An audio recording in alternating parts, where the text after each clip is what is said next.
নমস্কার বন্ধুরা, কেমন আছেন সকলে? এমন মজার একটা পিঠা তৈরি করে দেখাবো আপনাদের। সামান্য উপকরণ দিয়ে একদম অল্প সময়ে মেখে রাখা লাগবে না, পিঠাটা তৈরি করতে পারবেন।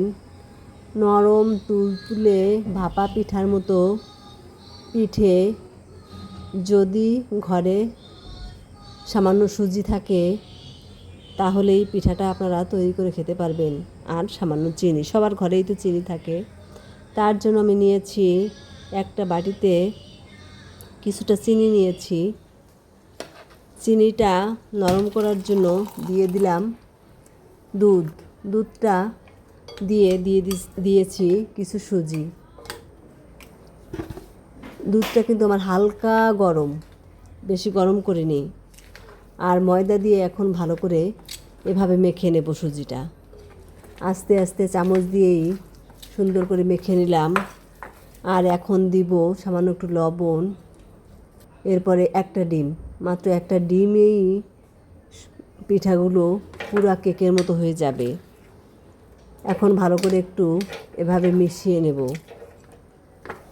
এখানে আমি একটা রুটি ভাজা স্ট্যান্ড নিয়েছি আর 4টে বাটি নিয়েছি। বাটিতে তেল ব্রাশ করে ওইখান থেকে সুজিগুলো দিয়ে দিয়েছি। সুজিটা দিয়েই আমি 4টা পিঠে খুব সহজেই কারেন্টের ইনফ্রারেড চুলায় দেওয়ার সাথে সাথেই আমার হয়ে গিয়েছে। কিন্তু দেখুন, পিঠাগুলো তৈরি হয়ে গিয়েছে।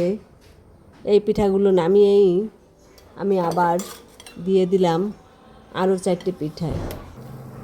পরের 4টে পিঠে যে কত মজার হয়েছে দেখুন।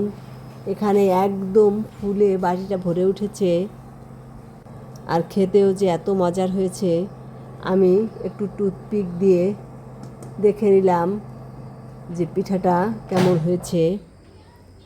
সত্যি কিন্তু অসাধারণ হয়েছে। এভাবে একদম নরম তুলতুলে পিঠে আপনারা সহজেই খেতে পারেন। ঘরে সামান্য সুজি, চিনি আর একটা ডিম দিয়েই। যেদিনই মিষ্টি খেতে ইচ্ছা করবে, এই হালকা মিষ্টির খাবার খেলেই মিষ্টির তৃষ্ণাটা কিন্তু মিটে যাবে। ধন্যবাদ সকলকে। আপনারা ভালো থাকবেন, সুস্থ থাকবেন, এই আশা ব্যক্ত করে এখানেই রাখছি। আর প্লিজ আমার চ্যানেলটা একটু সাবস্ক্রাইব করে দিবেন। চ্যানেলটার অবস্থা তো তেমন ভালো নেই, বন্ধুরা পাশে থাকবেন।